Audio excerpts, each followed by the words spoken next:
কৈলাস হিমালয়ের মানস সরোবরের কাছে অবস্থিত একটি ৬,৬৩৮ মিটার ২১,৭৭৮ ফুট উচ্চতার পর্বত।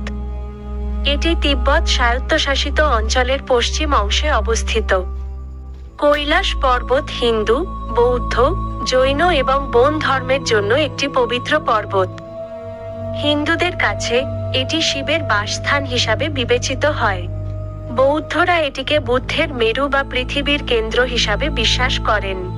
জৈনদের কাছে এটি প্রথম তীর্থঙ্কর ঋষভনাথের জন্মস্থান।